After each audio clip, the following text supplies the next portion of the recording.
네, 반갑습니다. 안녕하세요.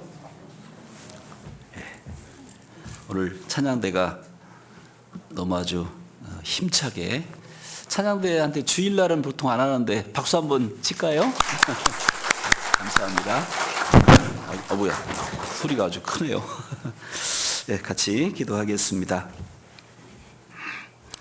저희를 죄악에서 구원해 주시고 영원한 천국에 갈 소망을 주신 하나님 아버지 감사드립니다. 지난 한 주간도 저희들을 붙잡아 주시고 주일을 맞이해서 주님의 몸된 교회 가운데 저희들 발걸음을 이끌어 주셨습니다. 오늘 저희들에게 필요하고 합당한 말씀, 또 합당하신 은혜를 허락해 주옵소서. 저희들 연약하고 모든 것이 부족합니다. 하나님의 뜻을 잊을 때도 많이 있습니다. 하나님의 뜻을 온전히 분별하고 또 하나님께 영광을 돌리는 삶이 될 수 있도록 도와주시옵소서. 멀리 해외에서 복음을 전하시는 우리 선교사님들, 그 가정들 영육간에 강건케 해주시고 주님의 은총이 더욱더 함께 해주시고 주님께서 더욱더 크게 역사하셔서 계속해서 세계 선교가 더욱 활발하게 이루어지도록 도와주옵소서. 특별히 우리 나주교에서 준비 중인 우리 교회당 건축 주님께서 도와주셔서 아무 사고 없이 건축이 잘 이루어지게 해주시고 또 그 건축하는 가운데 여러 가지 어려움이 있지만 믿음으로 주님의 도우심을 경험하며 신앙이 더욱더 성장하는 우리 나주교회가 될 수 있도록 도와주시옵소서. 계속해서 전도의 문을 더욱 넓게 열어주시기를 주님께 간구드립니다.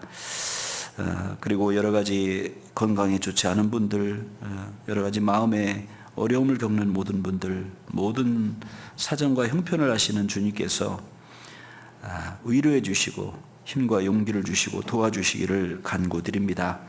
한 시간 주 성령께 모든 것을 부탁드리며 우리 구주 예수님 이름 받들어 기도드렸습니다. 아멘. 요한복음 13장입니다.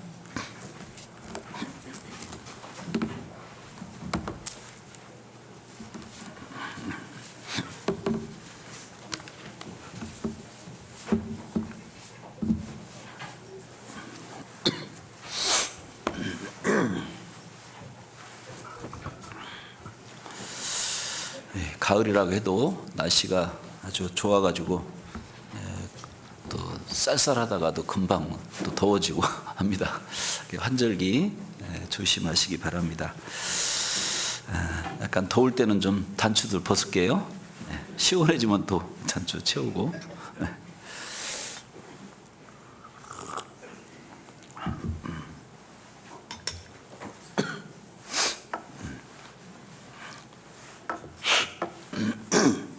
요한복음 13장 34절입니다. 새 계명을 너희에게 주노니 서로 사랑하라. 내가 너희를 사랑한 것 같이 너희도 서로 사랑하라. 너희가 서로 사랑하면 이로써 모든 사람이 너희가 내 제자인 줄 알리라. 오늘 서로 사랑하라는 계명을 이제 한번 상고하겠습니다. 오기 전에 어제 한번 나주교회 홈페이지 들어갔습니다. 오면서 들리면 더 좋은데 또 아침에 또 그럴 시간도 좀 많지 않고 그래서 보니까 조금 지나긴 했는 것 같은데 파일 받고 교회당 이렇게 부지 준비하는 조성하는 그런 사진이 이제 올라와 있던데 좀 업데이트를 좀 자주 해주시면 가끔 들어가서 좀 보면 좋을 것 같습니다. 어쨌든 건축이 잘 이루어지기를 이제 계속 기도하고 있습니다. 건축이 이루어지면은 건축하는 과정은 어려움이 있죠. 뭐 교회마다 좀 이제 약간의 더 큰 어려움이 있고 여러 가지 차이가 있지만 교회당을 건축하고 나면 물론 여기도 이제 건축에서 지금까지 많은 분들이 구원을 받았을 겁니다. 또 새롭게 또 이제 그곳에 전 건축이 되면 더 많은 분들이 또 이제 하나님께서 역사하셔서 구원의 역사가 있으리라고 생각합니다. 더욱더 마음을 모으고 또 합심해서 잘 이루시기를 기도하겠습니다. 여기 성경에서 가장 중요한 단어는 이제 하나님의 사랑이죠. 그래서 이 사랑은 인간 사회에서도 뭐 여러 가지 예술이나 또 문학이나 모든 것의 또 주제이기도 한데, 물론 그런 인간적인 어떤 사랑과 또 하나님의 사랑은 차이가 있습니다. 우리말로는 사랑 그러면은 이제 한 단어를 가지고 문맥에 따라서 이게 사용이 되지만, 이 원래 신약 성경은 헬라어 그리스어로 기록이 됐는데, 이 헬라어 그리스어에는 이제 사랑이 네 가지 종류로 이렇게 구분이 돼 있죠, 단어가. 그래서 에로스는 이제 우리가 알듯이 이성 간의 사랑, 또 스톨게라고 하는 사랑은 이제 가족이나 혈족에 대한 사랑, 팔은 안으로 굽는다 그런 말 있잖아요. 또 이제 필리아라는 단어는 친구에 대한 우정, 그리고 아가페는 이제 이타적인 사랑. 하나님의 사랑이 바로 이 아가페의 사랑입니다. 근데 여기 본문에 새 계명을 너에게 주노니, 새 계명이 있으면 반대로 무슨 계명이 있겠어요? 옛 계명이 있겠죠. 그래서 이 옛 계명은 뭘까? 요 성경을 좀 잡아두시고 계속 볼 거니까요. 마태복음 22장을 보겠습니다. 마태복음 22장 36절.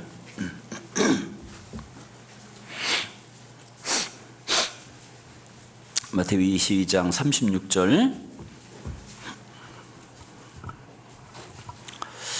선생님이요, 율법 중에 어느 계명이 크니까?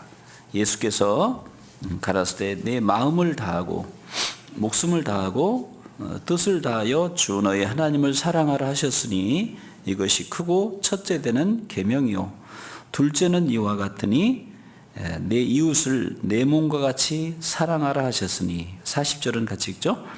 이 두 계명이 온 율법과 선지자의 강령이니라. 그러니까 이 첫 계명, 옛 계명은 이제 옛 계명의 대표적인 것이 십계명이죠. 결국은 이 십계명, 그리고 성경을 주실 때 주셨던 계명, 모세를 통해서 창세기, 출애굽기, 레위기, 민수기, 신명기서 모세 오경이라고 그러죠. 3,500년 전에 처음으로 성경을 주셨는데, 그때 같이 주신 말씀이 이제 십계명이죠. 근데 그 결국은 십계명도 하라 하지 말라인데 두 가지로 나누면 결국은 사랑하라라는 뜻입니다. 사랑하면, 하나님을 사랑하면 당연히 우상을 숭배하지 않고 하나님만 섬길 거고, 또 사람을 사랑하는 사람이, 부모님을 사랑하는 사람이 불효할 리 없고, 사람을 사랑하는데 살인죄, 간음죄, 도둑질에 죄를 범하지 않겠죠. 결국은 그것도 사랑이라는 그런 계명입니다. 그런데 이제 새 계명은 뭘까? 새 계명도 너희는 서로 사랑하라. 새 계명도 사랑하라. 요한일서 2장에 보면 주님께서 새 계명을 주실 때 뭐 특별한 계명을 준 게 아니라 처음 계명하고 똑같은 걸 줬다. 너희에게 말한 옛 계명을 줬는데, 그런데 또 그것이 또 새 계명이다. 이렇게 나오거든요. 요한일서 2장에. 같은 계명입니다. 그런데 그러면 뭔 차이가 있을까? 옛 계명은 사랑할 힘이 없는 상태에서 사랑하라고 한 거고, 그리고 또 새 계명은 사랑할 힘을 주고 사랑하라 한 거죠. 쉽게 말하면 며칠 굶은 거지한테 아이고 이렇게 배가 고파서 힘들겠구나, 가서 저희 가서 찐빵 사 먹어. 자, 그건 사랑하라는 계명하고 똑같죠. 근데 이 사람 찐빵 사 먹는 거 모를까요? 아는데 사 먹을 돈이 없어요. 그렇죠? 그런데 이제 아이고 불쌍하구나, 돈 이제 5,000원, 10,000원을 주고 내 수중에 이거밖에 없으니까 10,000원 주고 가서 밥을 한 끼 좀 사드시오. 자, 이것은 이 사람은 사 먹을 수 있어요, 없어요? 사 먹을 수 있겠죠? 그러니까 사 먹을 수 있는 힘을 주고 가서 사 먹으라고 한 건, 비유적으로 말하면 그와 같다 이렇게 볼 수 있습니다. 그래서 우리가 예를 들어서 이제 음식도요, 먹어본 사람이 먹어요. 먹어보지 않은 사람은 먹기 어렵습니다. 예를 들면 우리 고수 아시죠? 고수. 고수가 먹기 쉬울까요? 처음 먹는 사람이 힘들어요.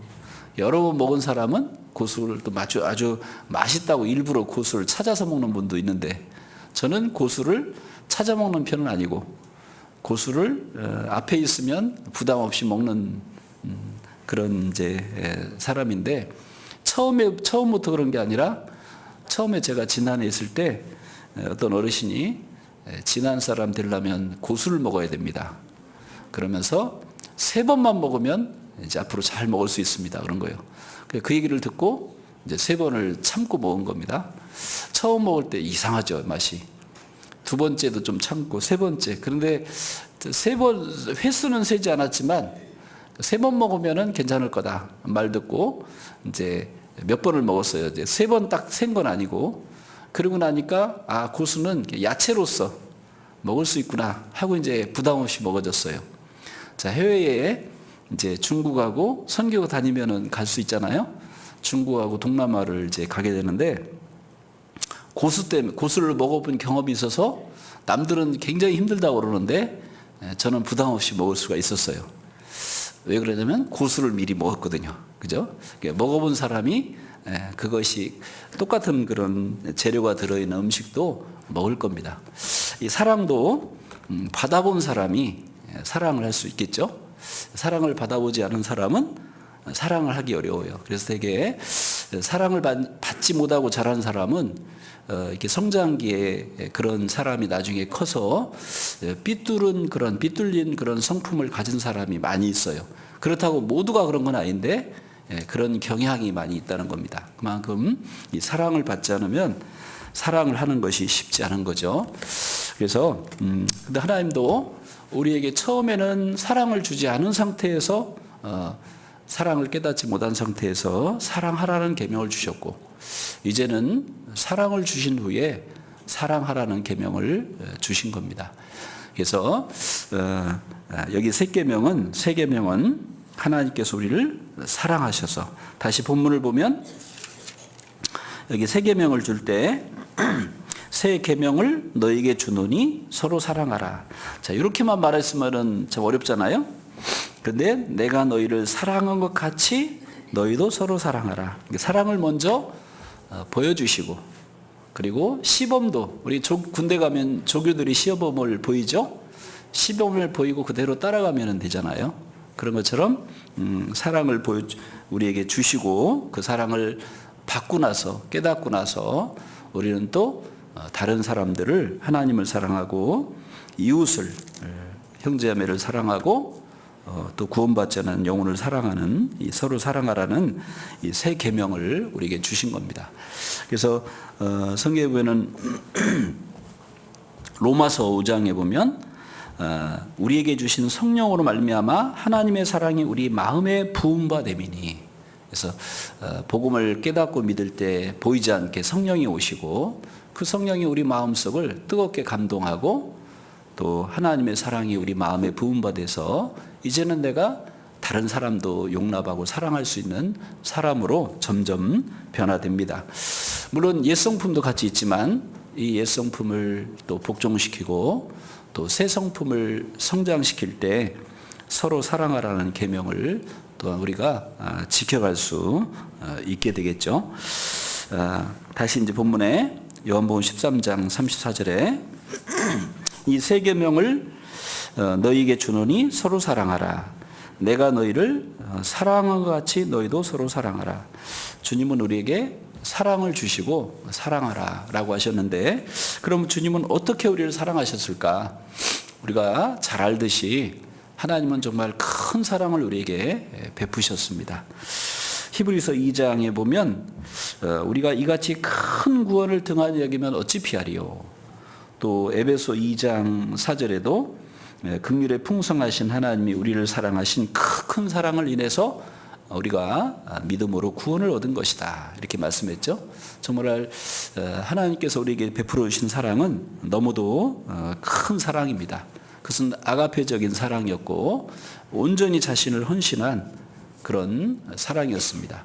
하나님께 영광을 돌리고 우리의 유익을 위한 그런 온전히 자신을 주신 그런 사랑인데, 더구나 우리가 아주 의로울 때 우리를 사랑한 게 아니죠.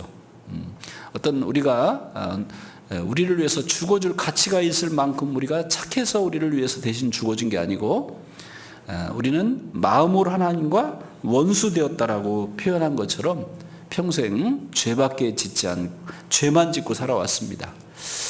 혹시 의롭게 살아오려고 노력은 했다 할지라도 죄가 발려있고 이기적인 그 바탕에도 이기적인 게 있어요. 사회사업을 하고 어떤 사회 활동을 하는데도 어떤 자기 PR이 있고 훗날 이 이력을 바탕으로 정치가가 되고 싶은 야망도 있고 세상에는 그런 거 있잖아요. 그죠?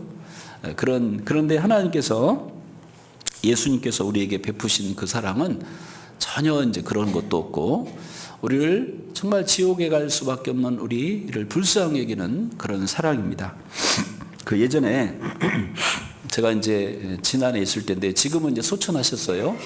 어떤 형제님 한 분이 이제 오래전에 이혼했나 사별했나는 잘 기억이 안 나고 이제 혼자 되셔서 아들들 키우다가 아들들은 이제 취업을 해서 객지로 나가고 혼자 진안에 있고 형제들 두 동생들이 전도해서 이제 구원을 받아서 세 사람이 있는데 교회를 나오는데 그 이 형제님이 최고 좋아하는 찬송이 있어요. 은혜천송 130장. 그게 뭐냐면 세상에서 방황할 때 제가 노래를 잘 못 부르니까 가사를 읽어드리면 세상에서 방황할 때 나 주님을 몰랐네. 내 맘대로 고집하며 온갖 죄를 저질렀네. 그러니까 이 찬송을 막 아주 너무 잘 부르는 거예요. 부르러 가면 18번지예요. 이 찬송 부르러 가면은 과거 생각이 나는가 봐요. 야, 내가 어떤 상태에서 있다가 내가 이렇게 구원을 받았는가. 사실 우리도 되돌아보면 개인적인 차이는 있지만 우리도 평생 나밖에 모르고 뭐 큰 감옥 갈 죄는 짓지 않았을지 몰라도 하나님 앞에는 내가 부끄럽게 많은 이기적이고 죄 가운데 살아왔습니다.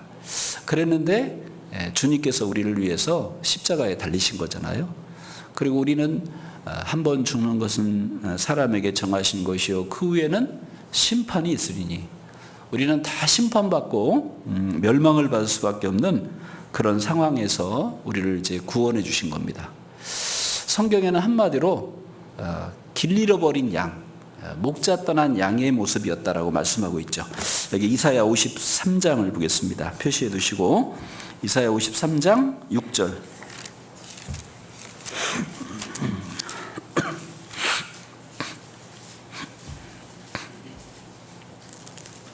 이사야 53장 6절입니다. 이사야 53장 6절. 우리는 찾으셨어요? 우리는 다 양 같아서 그릇 행하여 각기 제 길로 갔거늘 여호와께서는 우리 무리의 죄악을 그에게 담당시키셨도다. 우리가 전도집회 때 많이 배우는 말씀 중에 상고하는 말씀 중에 하나입니다. 우리는 다 양 같아서 그릇 행하여 각기 제 길로 갔거늘. 이 양은 아주 온순한 동물이지만 지극히 아주 근시라고 그러고 한 50cm만 떨어져도 사물을 잘 분간을 못하는. 제가 예전에 그 안경을 안 쓰면 사람을 분간을 못했어요. 지금은 안경을 벗어도 잘 보여요. 근데 왜 쓰냐? 이미지를 위해서. 그리고 자외선 차단을 위해서 쓰는 것이지. 왜 그러냐면 백내장 수술을 했거든요. 한 번은 이거 여담이긴 하지만 칠레에 이제 선교를 갔는데 이제 거의 끝날 때긴 하지만 이제 잠을 자다가 안경테를 부러뜨렸어요.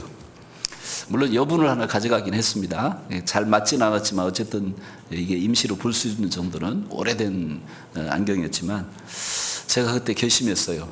야, 한국에 돌아가면 내가 백내장 수술을 꼭 하리라. 내가 이 잘못해가지고 이 안경을 깨트려 버리면 설교도 제가 어렵고 사람도 분간하기 어려운데. 근데 이 양이 여담이었지만 양은 정말 지독히 근시거든요. 그래서 저는 한 조금만 앞에 있으면 이 바늘기는 아주 잘 꼈어요. 근데 조금만 더 넘어가면 이 분간을 어려워요. 사람도 분간하기 어렵고 뭐 글은 말할 것도 없고 이 양이 그랬거든요. 그러니까 양은 이 목자를 떠나거나 양떼를 떠나면 갈 길을 모르고 헤매는, 그러다가 이게 성화에 보면 막 이렇게 바위 밑에 떨어지다가 바위에 걸려 있는 어린 양의 모습. 목자가 손을 쫙 뻗어서 그 어린 양을 이렇게 건지는 그런 모습들, 성화에 많이 나오죠. 이 양의 특징을 보여주는 겁니다. 그래서 여기 다 양 같아서 그릇 행하여 각기 제 길로 갔거늘. 양이 목자와 양무리에 있을 때는 괜찮지만 그 양떼를 떠났을 때는 그야말로 헤매는 양, 정말 맹수에게 보호도 받지 못하고 헤매는 양이죠. 우리는 구원받기 전에 우리의 모습이 이 모습일 겁니다. 내 인생은 나의 것이라고 생각하고 내 마음대로 설계하고 살아왔지만 진정 가치 있는 인생을 살지도 못하고, 어떻게 살아야 될지 진정 가치 있는 생활일지도 모르고 세상 풍조에 밀려서 세상 죄나 문화에 휩쓸려서 살아왔죠. 자, 그런데 감사하게 바로 여호와께서 우리 무리 죄악을 예수님에게 담당시키시고, 그리고 떠났던 양을 돌아온 양이 됐죠. 누가복음 15장에 탕자가 집 나갔을 때는 다 빈털터리가 돼가지고, 나갈 때는 많은 걸 가지고 나갔지만 결국은 다 낭비하고 거지가 됐는데, 돌아올 때 그 아버지는 저 동네 입구 동구 밖을 보다가 아들의 모습을 보고 얼른 가서 안아주잖아요. 하나님이 그 큰 사랑을 우리에게 베풀어 주신 겁니다. 이 양은 너무나 어리석은 그런 존재인데, 그 목자는 그 누가복음 15장에 보면 한 마리 양을 잃어버렸을 때 99마리를 놔두고 산으로 들러 찾도록 찾아다니지 아니하느냐. 찾았을 때 너무 기뻐서 사람들을 초대해서 잔치를 베풀었다. 이렇게, 그래서 죄인 하나가 돌아올 때 이렇게 하나님 앞에 기쁨이 된다라는 것을 전도의 사명을 우리에게 말씀하시는데, 바로 이 목자를 떠나는, 양떼를 떠나는 그 모습에 양의 비참한 모습, 사실 그것이 우리의 모습이었어요. 그런데 목자가 찾아주듯이 정말 찾아준 겁니다. 잘한 건 아무도 없고 죄밖에 지은 거 없고, 이대로 가면은 멸망받을 수밖에 없는 우리를 위해서 십자가에서 주님은 사랑해 주셨죠. 더더군다나 그냥 말로만 또 쉽게 구원한 것도 아닙니다. 7절에 보면, 이제 5절에 보면, 그가 찔림은 우리의 허물을 인하며 그가 상함은 우리의 죄악을 인함이라. 그가 징계를 받음으로 우리가 평화를 누리고 그가 채찍에 맞음으로 우리가 나음을 입었도다. 주님이 우리 죄를 대신해서 우리 죄값을 위해서 대신 심판을 받았다는 말씀입니다. 그것도 양처럼 헤매고 죄밖에 진 것이 없는데, 그런데 우리를 구원해 준 거죠. 또 7절 8절 이건 같이 읽겠습니다. 그가 곤욕을 당하여 괴로울 때에도 그 입을 열지 아니하였으며 마치 도수장으로 끌려가는 어린 양과 털 깎는 자 앞에 잠잠한 양같이 그 입을 열지 아니하였도다. 그가 곤욕과 신문을 당하고 끌려갔으니 그 세대 중에 누가 생각하기를 그가 산자의 땅에서 끊어짐은 마땅히 형벌받을 내 백성의 허물을 인함이로라 하였으리요. 예. 자, 그런데 9절 그는 강포를 행치 아니하고 그 입에 괴사가 없었으나. 예. 자, 주님은 이렇게 곤욕 십자가에 우리를 위해서 대신 찔리고 못이 박히고 채찍에 또 매를 맞고 이 고통을 당할 때, 그가 고통을 당할 때 괴로울 때도 그 입을 열지 아니하였으며, 십자가에 달릴 때 누가복음에 보면 네가 하나님의 아들이면 정말 한번 뛰어내려봐라. 너도 구원하고 옆에 있는 두 강도가 처음에는 우리도 구원해라. 나중에 이제 한 사람 바뀌어서 이제 한 사람은 또 책망하고 한 사람은 구원을 받잖아요. 이렇게 십자가에 못 박던 처형을 실행하던 로마 병사들도 예수님을 욕하고, 그 옆에 심지어는 지켜보던 사람들, 심지어는 옆에 같이 못을 박혔던 그런 강도들도 예수님에게 네가 하나님의 아들이면은 뛰어내려봐라. 모욕하고 또 예수님은 그 수치와 고통 속에서 많은 고난을 겪었죠. 6시간 동안 그 고통을 다 겪은 겁니다. 그래도 입을 열지 아니하였다. 실제 양을 잡을 때 우리가 집회 때 영상 가끔 보여주잖아요.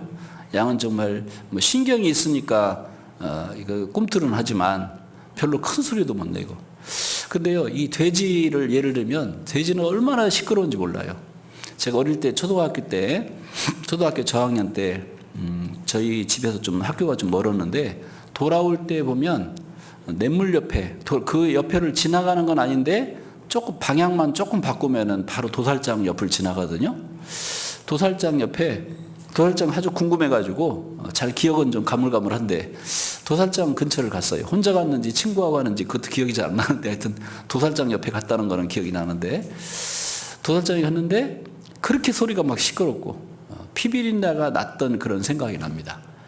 동네에서 또 돼지 잡을 때가 있었죠, 가끔. 또 이제 교회당에서도 돼지를 이제 몇 번 잡았어요.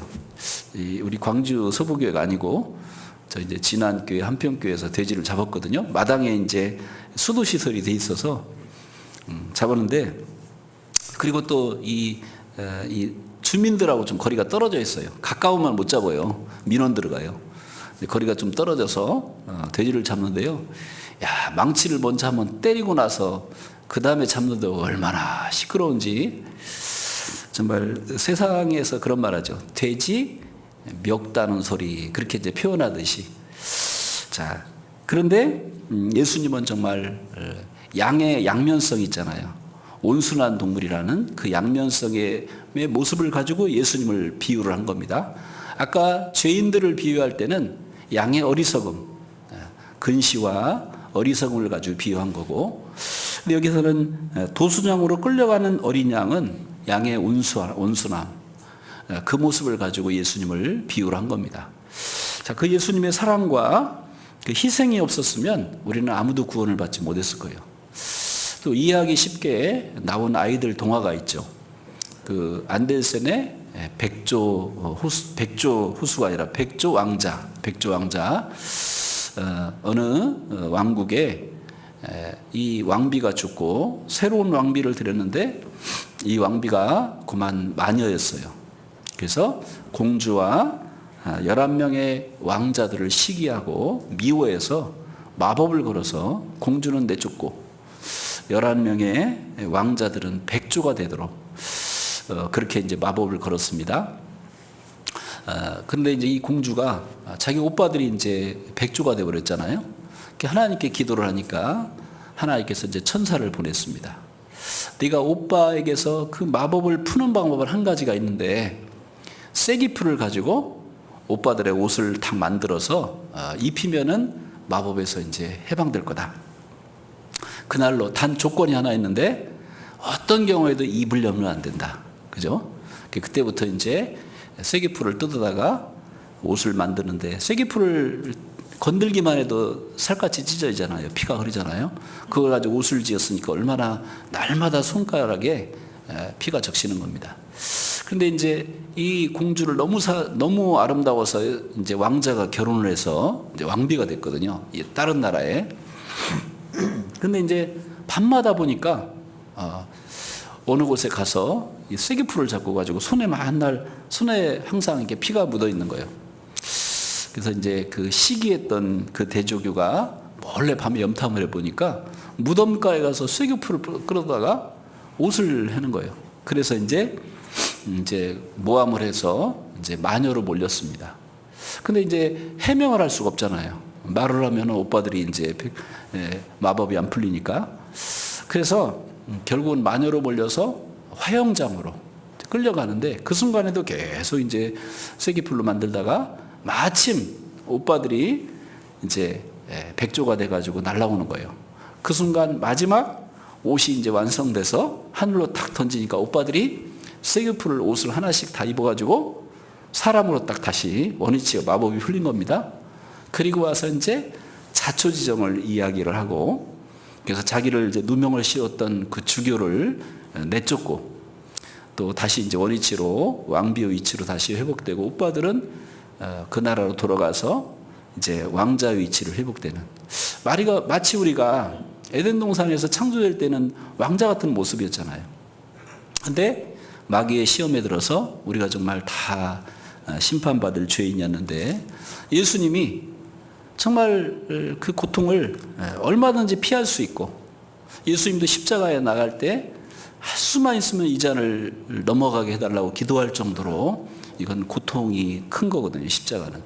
그렇지만 앞에 있는 즐거움, 우리 죄를 용서해서 우리가 구원받고 하나님께 찬양을 돌리고 영원히 천국에 들어가서 그 사랑의 짝을 얻을 그 기쁨을 바라보고 참고 인내하셔서 우리를 구원하셨죠. 너무나 큰 사랑이잖아요. 정말 지옥에 갈 수밖에 없는 그런 우리를 위해서 주님께서 아낌없이, 그것도 정말 하늘에 계신 그 하나님께서 삼위일체 하나님이었죠.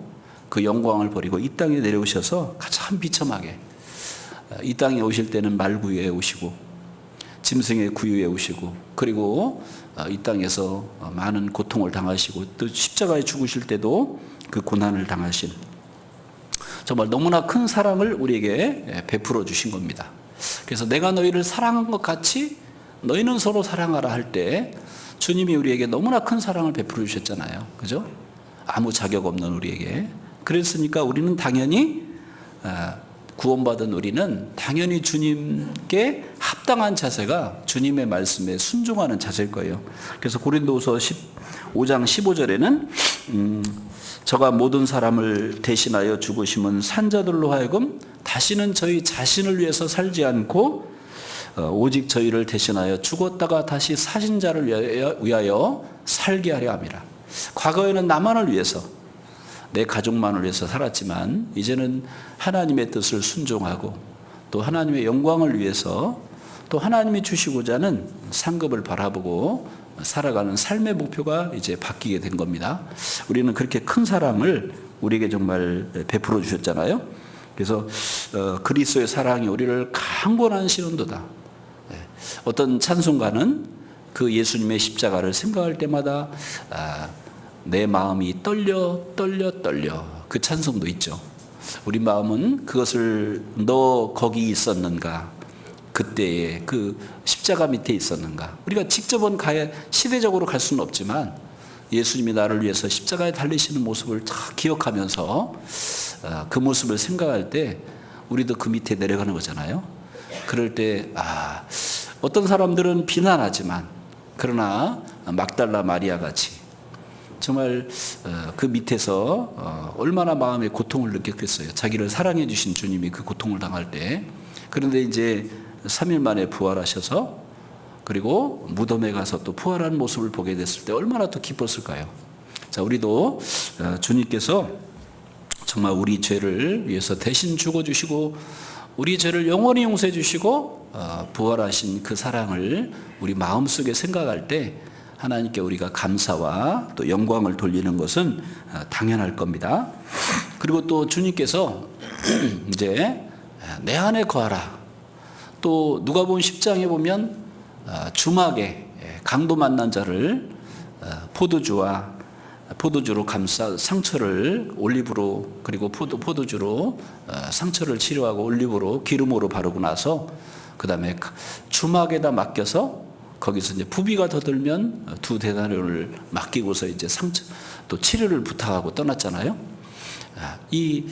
그 주막집이 교회의 그림자입니다. 그래서 내 안에 거하라고 하셨고, 구원받은 이후에 아이가 태어나면 가정에 있듯이 구원받고 나서는 주님의 몸된 교회인, 영적인 가정인 교회 안에 내가 딱 붙어 있는 것이, 그리고 이 안에서 하나님의 말씀을 배우고 순종하는 것이 정말 우리를 구원해 주신 은혜에 보답하는 첫 번째 거예요. 이 아이는 가서 돈 버는 게 첫 번째가 아니죠. 아이는 사랑을 받고 순종하는 겁니다. 물론 점점 크면 맨날 아이 노릇을 할 필요는 해서는 안 되겠죠.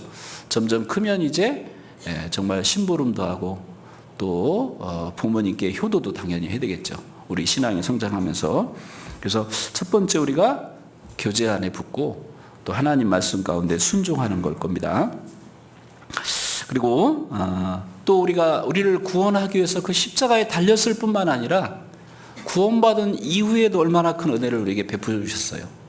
엄마가 아이를 낳을 때도 고상하지만 그런 노래가 있잖아요. 어버이 노래, 어머니 노래였나? 이 어버이 노래로 바뀌었나 모르겠네요.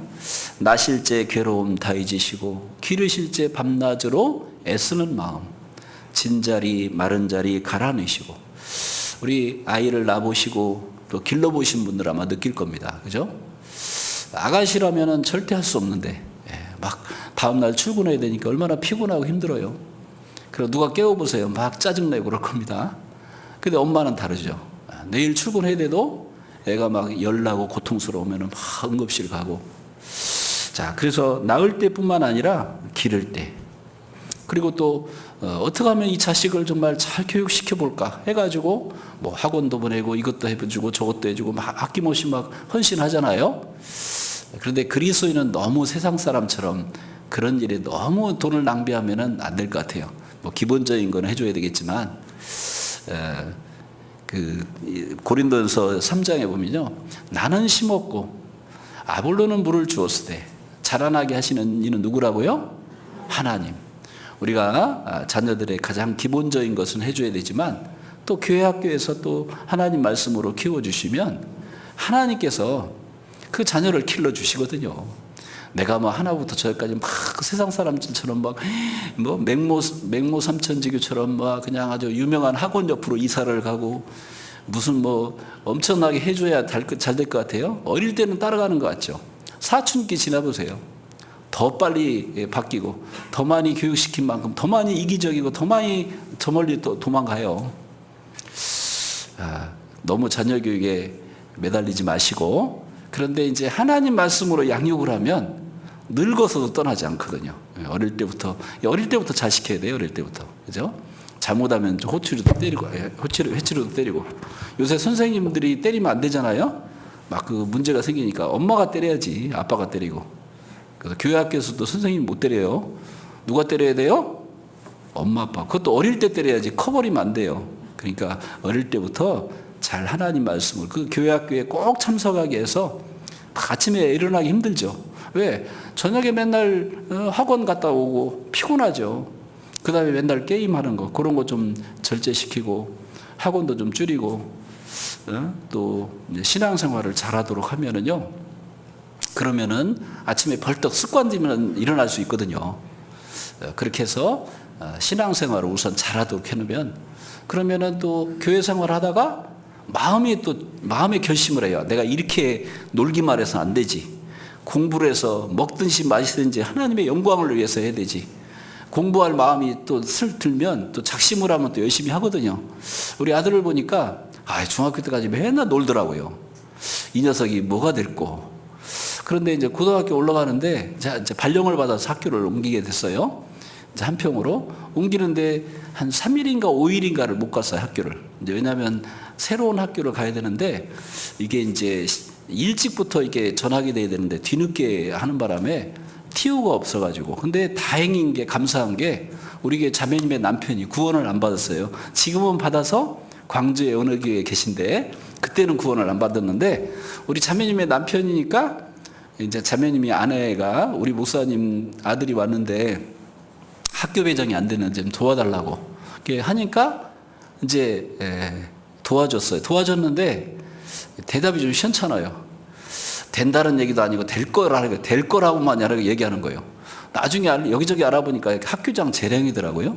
근데 이 선생님이 도와주셔서 됐어요. 됐는데 3일인가 5일인가를 학교를 못 가는데 이 녀석이 얼마나 막 그 몸부림을 치는지 그때 제가 느꼈어요. 얘가 좀 철들었구나. 이제 공부해 보려고 학교를 가기를 원하는구나. 옛날에는 학교 시면 그렇게 좋아하고 우리 그랬잖아요. 근데 고등학교 들어가서 이제 한번 해보려는 마음 가져. 그렇다고 학원도 보낸 거 아니에요. 학교 뭐 별것도 아닌데 자기 나름대로 결심을 했는지 한 며칠 동안 그렇게 몸살을 하더니 학교를 가니까 너무 좋아해가지고 그 다음부터 열심히 하더라고요. 열심히 한다고 해서 학원 보낸 것도 아니고 그냥 학교에서 야자하는 거 거기만 참여를 시켰는데, 어쨌든 하나님이 길러주시는 거예요. 뭐 그렇다고 해서 뭐 명문대 간 것도 아니고 뭐 저기 한 것도 아니지만 어쨌든 하나님이 키워주셔서 직장도 들어가고 지금은 결혼해서 자녀도 낳고 어쨌든 그렇게 살아가고 있습니다. 그때 제가 느꼈어요. 자, 나는 심었고 아볼로는 물을 주었을 때 자라나게 한 건 누구라고요? 하나님. 하나님 말씀으로 잘 교회 학교에 오게 하고 또 하나님 말씀으로 양육하고 가정에서 교제하고 하면 사춘기부터 시작해서 거기서 계속 말씀을 듣다 보면 내가 이렇게 살면 안 되지. 나도 하나님의 자녀로 살아야지. 또 가서 또 중고등부 또 동계수련회나 가서 말씀 듣고 테마교육 들으면은 뭔가 또 느끼는 게 있잖아요. 그러니까 나름대로 결심하고 또 실패하더라도 다시 결심하고 이렇게 교회에 있으면은 이렇게 자꾸 바뀌더라고요. 그러니까 교회에 출석을 시켜야 됩니다. 지금 현재 원래 이 스케줄하고 다르게 지금 핀트가 바뀌어졌는데 뭔 얘기하다가 그랬나 몰라도 하여튼 교회 안에 잘 붙게 해서 그리고 정말 하나님이 우리를 이렇게 길러주셨다겠죠. 하나님이 길러주신 거예요. 여기 창세기 48장을 보겠습니다.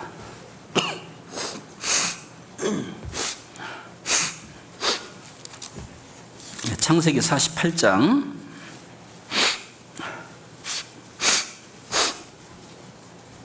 죄송합니다.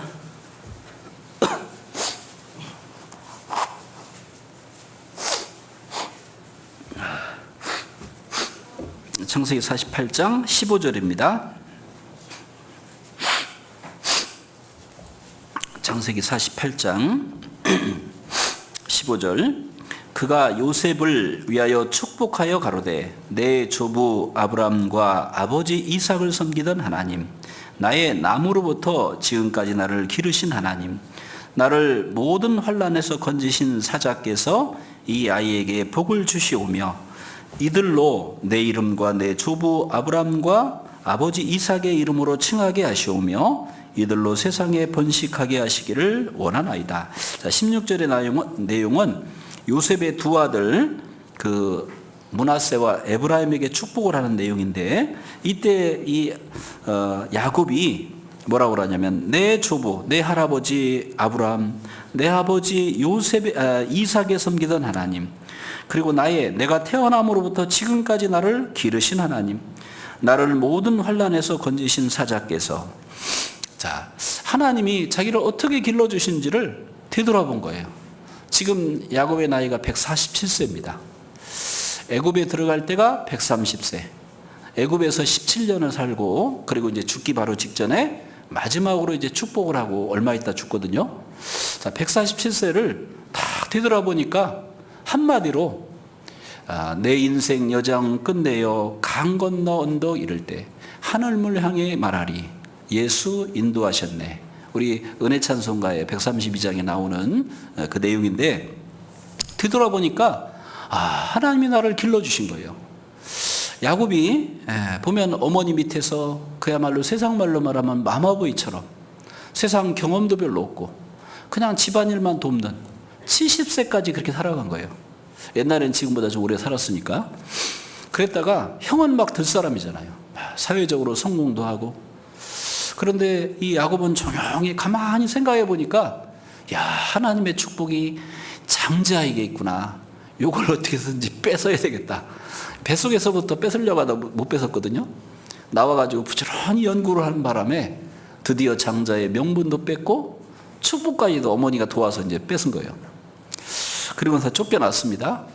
쫓겨나가지고 외삼촌 집에 쫓겨났지만 그 20년 동안 10번이나 품삯을 이제 속고 그런데 사랑하는 라헬을 얻었는데 근데 그만 밤에 가보니까 아침에 일어나보니까 레어했잖아요. 첫날 밤에 7년 동안 수고했는데 그런데 이제 며칠 후에 다시 라헬을 주기로 했는데 다시 또 7년을 봉사를 하는 거예요. 14년을 봉사하고 나머지 이제 6년 동안에 이제 하나님이 축복을 내린 겁니다. 그래서 14년 동안 봉사하면서 자기가 아무것도 없잖아요. 그런데 하나님이 나머지 6년 동안 물론 자기 꾀를 쓰긴 했지만 하나님이 축복해 준 거예요. 그래서 나올 때는 이제 나중에 베냐민은 밖에 나와서 낳았지만 총 11명의 아들을 낳고 나중에는 12명이 됐죠. 이제 지금 147세로 되돌아오면. 그리고 또 딸도 낳고, 그리고 애굽에서 하란에서 나올 때는 거부가 돼서 2떼를 가지고 나온 거예요. 처음에 들어갈 때는 빈손으로, 형이 죽이려고 하니까 도망가서 혈혈단신으로 도망을 갔는데, 외삼촌 집에서 20년 동안 고생하면서 네 아내를 얻고 자식을 12명이나 얻고 나와서 2떼 다는 데는 큰 짐승떼를 얻고 거부가 되어 왔어요. 이 모습이 뭘까? 우리가 구원받고 신앙생활을 올바로 하면 여러 가지 고난이 있지만, 그런데 이제 주님 앞에 서게 될 때, 머지않아 우리는 주님 앞에 다 설 때, 전도서 5장에 보면 벌거벗고 왔다가 벌거벗고 떠나는, 아무것도 손에 가져가지 못하리니 이것도 헛되다 했잖아요. 궁술의 궁수어. 그런데 야곱도 그런 인생이 될 뻔했어요. 그런데 하나님의 축복으로 외삼촌 집에서 나올 때는 거부가 됐잖아요. 우리가 이 땅을 떠날 때 빈손으로 왔다가 세상에서 많은 걸 갖고 누렸다 할지라도 떠날 때는 또 빈손으로 가잖아요. 그런데 하나님을 위해서 내가 살아간 거는 그건 다 저축이 된다겠어요. 너희 보물을 하늘에 쌓아두라겠죠. 하루하루 살아간 거, 하나님을 위해서 살아간 건 그건 다 저축이 되거든요. 탈무드에 나오는 이야기인데요. 탈무드에 보면은 어떤 사람에게 세 친구가 있는데 왕이 이제 부른 겁니다. 한 친구를. 왕이 불렀는데 그 친구를 부르니까 두려운 거예요. 왕이 부르면 우리 경찰서에 출두하시오. 이거 겁나요? 겁 안 나요? 뭔가 모르는 게 있을까? 겁이 나지 뭐. 야, 경찰이 날 상을 줄까? 이런 생각 안 들잖아요. 왕이 부르니까 겁나죠. 그런데 세 친구한테 물어봤어. 이 사람에게 세 친구가 있었는데 한 친구한테 나 겁나니까 나랑 같이 가달라고. 이 친구가 좀 생각해 보더니 최고 친한 친구인데 나 겁나서 못 가겠다고. 처음부터 이런지하에 거절하는 거예요. 두 번째 친구에게 나랑 같이 가달라고. 나 겁나다고. 그래, 내가 가줄게 하고 따라가더니 왕궁 앞에까지 딱 갔는데 더 이상 못 가겠다는 거야. 나 두려워서. 세 번째 친구한테 다시 이제 부탁해서, 이 친구는 가끔 만나고 별로 안 친한 친구예요. 그래도 이제 친구가 없으니까 이제 부른 겁니다. 그랬더니 이 친구가 하는 말이, 그래, 내가 가주지. 자네가 얼마나 성실한 사람인지, 자네가 얼마나 올바른 사람인지 내가 가서 변호해 줄게. 이 사람은 왕궁까지 들어간 거예요. 왕 앞에까지 간 거예요. 자, 탈무드는 우리에게 교훈을 줍니다. 여기서 왕은 하나님이죠. 부르신 거는 죽음입니다. 하나님이 너희는 돌아가라 우리를 부르시잖아요. 이 세 친구는, 첫 번째 최고 친한 친구는 돈이에요. 돈. 우리가 돈 평생 최고 친한 게 돈이잖아요. 이 돈만 손에 들어오면 기뻐요, 안 기뻐요? 안 기뻐요? 돈은 참 최고 친한 친구입니다. 근데 죽자마자 돈은 다 놔. 그죠? 자, 두 번째 친구는 인간관계예요. 가족이라든가 친구라든가. 이 친구도 무덤까지는 가줘요. 근데 더 이상 못 가. 세 번째 친구는 선행, 탈무드에서는 선행입니다. 선행은 왕 앞에까지 가는 거예요. 즉 이 땅에서 행한 선행은 하나님 앞에까지 가는 거예요. 자, 우리 그리스도인은 세상에서 말하는 그런 선과는 좀 다른 선이죠. 우리가 복음을 위해서 참여한 것, 우리가 형제자매 서로 사랑하라는 그 계명을 순종해서 서로 돌아보고 희생하고 헌신한 것, 이 모든 것들은 하나님 앞에 상이 되고, 이건 정말 참된 그런 생명을 취하는 거죠. 그래서 여기 한번 여기 디모데전서 6장을 보겠습니다. 디모데전서 6장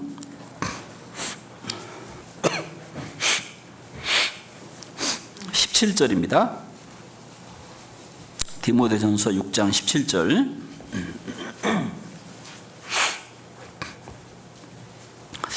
내가 342페이지 신약성경, 내가 이 세대의 부한 자들을 명하여 마음을 높이지 말고 정함이 없는 재물에 소망을 두지 말고 오직 우리에게 모든 것을 후히 주사 누리게 하시는 하나님께 두며 선한 일을 행하고 선한 사업에 부하고 나눠주기를 좋아하며 동정하는 자가 되게 하라. 같이 읽겠습니다. 이것이 장래에 자기를 위하여 참된 터를 쌓아 참된 생명을 취하는 것입니다. 그래서 이 재물에 소망을 두지 말고, 재물에 소망을 두고 살면 이 땅을 떠날 때 재물과 동시에 내가 내 손에서 다 공술의 공소가 되죠. 그런데 선한 일을 행하고 선한 사업, 복음을 전해서 영혼을 구원하는 일, 하나님의 역사에 참여하고, 오늘 이제 이 바자회를 하는데, 물론 이거는 이제 건축원금은 또 따로 있고, 이 바자회는 세계 선교를 위한 거라면서요. 이 바자회에서 내가 한 조그만 거라도 내가 물론 뭐 필요 없는 걸 막 사가지고서 막 집에, 이제 저도 이제 해보니까요, 잘못해가지고 막 사다가 놨다가 다음에 안 써가지고 다음 바자회 때 다시 내놔. 뭐 그럴 수도 있겠죠. 그래도 이제 어쨌든 헌금을 한 거니까 혹시 그럴 수 있는데, 뭐 필요 없는 것까지 막 사라는 건 아니지만 필요하다라면 인터넷으로 그 어떤 쇼핑몰 가서 사지 말고 이곳에서 사가지고, 그죠? 이곳에서 사서 아마 모르겠어, 품질은 모르지만 브랜드는 여기가 더 좋을 거예요, 그죠? 예. 가트 얼마나 싸요 또, 그죠? 그래서 이 명품들은요 중고도 되게 비싸더라니까요. 보니까 명품 시계나 명품 옷은 값어치가 예를 들어서 1,000만 원짜리다. 중고는 한 500만 원은 딱 물고 있더라고 보니까, 그죠? 그러니까 여기에 뭐 이렇게 명품은 나오지 않겠지만 그래도 어느 정도 브랜드가 있으면 내가 중고를 산다 해도 얼마나 싸게 돼. 10%도 안 되게 사니까. 근데 50%는 물고 있는데 10%도 안 주게 싸니까 얼마나 싸요, 그죠? 많이 소비를 하면 해외 선교에도 우리가 참여하는 거예요. 아, 이게 뭔 얘기하다 그랬죠? 어쨌든 우리가 선한 일, 복음을 전하는 일, 해외 선교하는 일, 우리가 복음을 위해서 교회당을 짓는 일, 이 모든 일에 참여하는 것은, 이것은 정말 선한 일이에요. 영혼을 건지는 일에 참여하는 일이라. 자, 이 나를 위해서 쌓아놓고 나를 위해서 사용하던 물질은 내가 떠날 때 다 놓고 가지만, 하나님을 위해서 사용한 것은 다 뭐가 돼요? 하나님 앞에 저축이 되는 거예요. 내 손에서는 당장 나가는 것 같이 보여도 하나님 앞에는 다 저축이 되거든요. 이 야곱이 나를 기르신 하나님, 오늘까지 나를 지켜주신 하나님, 되돌아보니까 내가 빈 털터리로 들어갔는데 엄청나게 거부가 돼 돌아온 거예요. 하나님께서 이렇게 축복해 주신 거예요. 우리가 이 땅에 살면서, 그런데 20년 동안 고생을 많이 했어요. 우리도 이 땅에서 구원받고 나서 수고와 헌신과 고상이 있죠? 그런데 하란에서 나올 때는 거부가 돼 나오잖아요. 우리가 이 땅을 떠날 때는 내가 하나님의 역사에 참여하면 하나님께서 내게 주실 상급이 계속 적금이 들어가 있는 거예요, 실제로. 그래서 이 야곱은 정말 그 돌아올 때 그런 모습이 있고, 또 한 가지는 이 야곱은요 되돌아보니까 정말 위험도 많이 겪었어요. 형이 죽이려고 할 때도 도피 생활도 했죠. 그 다음에 또 이 어디입니까? 그 세겜이란 지역에서 아들 둘이 가서 자기 이제 딸이 그만 그 강간을 당한 바람에 보복하느라 하고, 요새 보면 이스라엘이 하마스에 보복하듯이 이스라엘 그 시므온과 레위가 둘이 들어가서 그 오빠로서 책임으로 막 보복을 했잖아요. 그때 그래서 그 세겜 사람들, 주변 사람들이 한꺼번에 덤비면 야곱 족속은 얼마 안 되니까 죽을 위기도 있거든요. 그때도 하나님께서 야곱의 그 가족들을 두려워하게 만들고, 하나님이 함께 하시니까. 그리고 또 그만 사랑했던 요셉이 죽은 줄 알았는데 나중에 보니까 애굽의 총리가 돼 있는 거예요. 17년에다가 애굽에서 이제 흉년 7년, 풍년 2년, 최소 20 몇 년입니까? 26년 후죠. 최소. 아마 더 될 수도 있겠는데 한 20, 30년 후에 이제 만나보니까 요셉이 애굽의 총리가 돼 있다는 거예요. 얼마나 정말 감사해요. 그 순간은 요셉을 잃고 막 죽고 싶은 심정이고 그랬는데, 보니까 하나님이 자기 아들들이 시기에서 비록 요셉을 죽이려고 했지만 하나님은 요셉을 애굽의 총리로 만들어 놓은 거예요. 그걸 보면서 깜짝 놀란 거예요. 아, 하나님이 나를 이렇게 길러주셨구나. 나를 선한 길로 인도하셨구나. 내 모난 부분을 깨기 위해서 야곱이라는 에서라는 사람도 사용하고 라반이라는 외삼촌을 통해서 나를 고생도 시켰고, 그렇지만 하나님이 나를 훈련시킨 후에 이렇게 큰 축복을 주시는구나. 이걸 이제 되돌아오면서 고백을 하잖아요. 자, 이건 야곱만일까요? 우리도 야곱 못지않게 부족한 부분, 이기적이고 세속적인 부분 우리 많이 있잖아요. 때로는 하나님께서 우리를 징계도 내리시고 때로는 또 교훈도 주시고 또 훈련도 시키고 그런 과정에서 우리를 이끌어 가시지만 야곱처럼 이제 머지않아 주님 앞에 설 때 다 인생을 되돌아오면 우리도 고백할 것이 나를 지금까지 기르신 하나님. 다윗도요 왕위를 이제 기름 부음 받고 나서 10대 후반에 30세의 왕이 될 때까지 10년 이상 막 죽을 위기를 얼마나 겪었어요. 하나님이 그거 다 하나님이 그거 다 면제시키고 평안하게 준비됐다 왕대도 할 수 있잖아요. 그런데 이 사울이 정말 겸손한 사람이지만 훈련을 받지 않았으니까 교만해지잖아요. 그걸 아신 하나님께서 이 훈련을 시킨 겁니다. 하나님만 의지하도록. 그리고 나서 나중에 이제 왕위를 줬죠. 물론 잘못해서 징계도 받았지만 다윗이 뒤돌아보니까 내 인생은 하나님이 목자셨고 나는 양이었구나. 여호와는 나의 목자시니 내가 부족함이 없소이다. 그가 나를 푸른 주장에 누이시며 쉴만한 물가로 인도하시는도다. 또 내가 사망의 음침한 골짜기로 다닐지라도 해를 두려워하지 않을 것은 주께서 나와 함께 하심이라. 주의 지팡이와 막대기가 나를 안위하시나이다. 실제 다윗이 목자였을 때 막 양이나 목자가 올 때는 이 막대기 들고 가서 지팡이 들고 가서 싸워서 물리쳤잖아요. 물맷돌을 가지고 싸워서 물리쳤잖아요. 그 힘을 가지고 골리앗도 이제 물리칠 수 있었죠. 자, 이 다윗도 그리고 또 자기도 막 죽을 길을 얼마나 겪었어요. 사울에게 죽을 길을 겪고 근데 완전 외통이었는데 블레셋이 쳐들어왔다는 소식을 듣고 사울이 돌아가는 바람에 살아난 적도 있고 압살롬에 쫓겨서 이건 이제 징계지만 압살롬에 쫓겨서 그냥 그날 밤에 쳐들어왔으면 반드시 죽을 거예요. 이 아이두벨의 그 아주 좋은 모사를 따랐더라면 근데 하나님이 후세의 모사를 따르도록 뒤를 막아주시고 그 누굽니까? 압살롬의 마음을 딱 눈을 가려줘가지고 나중에 후세의 일을 따랐잖아요. 후세는 지금 급하게 할 게 아니라 이스라엘 사람 다 모으고 한꺼번에 쳐들어갑시다. 시간을 벌어주잖아요. 도망갈 시간을. 그래가지고 하나님이 딱 다윗을 그 상태에서 보호해 주시고 나중에 회복돼서 돌아오고 그리고 이제 인생을 되돌아보면서 하나님께서 나는 여호와는 나의 목자시니 내가 부족함이 없으리다. 하나님이 나를 양처럼 길러주셨구나. 되돌아보니까 너무나 큰 은혜를 받은 거잖아요. 그게 시편 23편이죠. 야곱의 고백도 다윗의 고백도 다윗의 고백도 그것만이겠습니까? 저와 여러분도 오늘날 구원받은 신약에 구원받은 그리스도인도 내가 세상 끝날까지 너희와 항상 함께하리라. 그리고 과연 너희를 버리지 않고 과연 너희를 떠나지 아니라 주님께서 우리에게 약속을 주셨죠. 그래서 지금 되돌아오면 힘든 일을 많이 겪었더라도 나에게 피할 길을 내셨구나.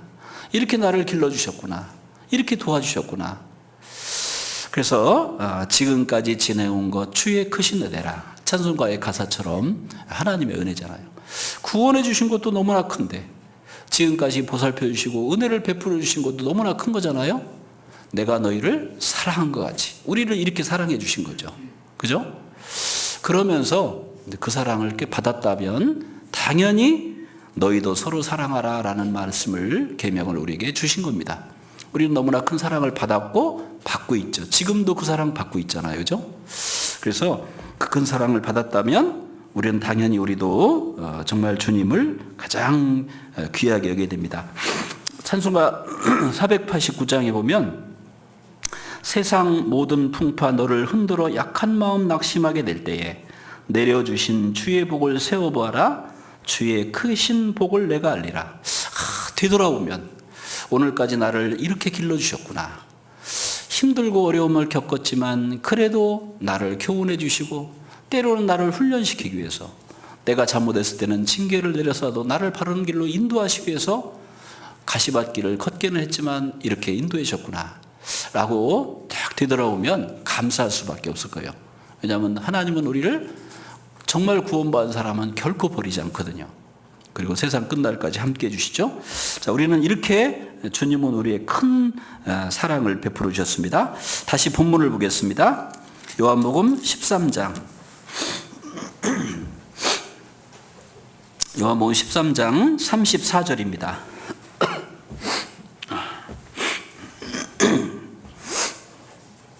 34절. 새 계명을 너희에게 주노니 서로 사랑하라. 내가 너희를 사랑한 것 같이 너희도 서로 사랑하라. 자, 내가 너희를 사랑한 것 같이 너희도 사랑하라. 하나님이 우리를 사랑하셨다면 우리도 당연히 형제를 사랑하는 게 마땅하죠. 그래서 요한일서 4장에 보면 사랑은 여기 있으니 우리가 하나님을 사랑한 것이 아니요 오직 하나님이 우리를 사랑하사 우리 죄를 위하여서 화목제로 그 아들을 보내셨습니다. 그러면서 하나님이 이같이 우리를 사랑하셨은즉 우리도 서로 사랑하는 것이 마땅하다. 자, 하나님께서 우리를 그 큰 사랑을 베풀어 주셨다면, 그걸 받았다면 우리도 다른 형제를 사랑하는 것은 당연한 겁니다. 네. 그래서 하나님은 우리에게 사랑을 베풀어 주시고 서로 사랑하라고 하신 겁니다. 자, 부모에게 자녀가 여러 명이 있어요. 근데 이 자녀가 서로 이제 막 서로 맨날 싸워요. 그러면 기쁠까요? 예, 부모님은 이 녀석들이 서로 화해하는 모습이 되기를 간절히 원할 겁니다. 그런데 부자인데 맨날 싸워. 이제 어떤 부자가 돌아가시기 직전이에요.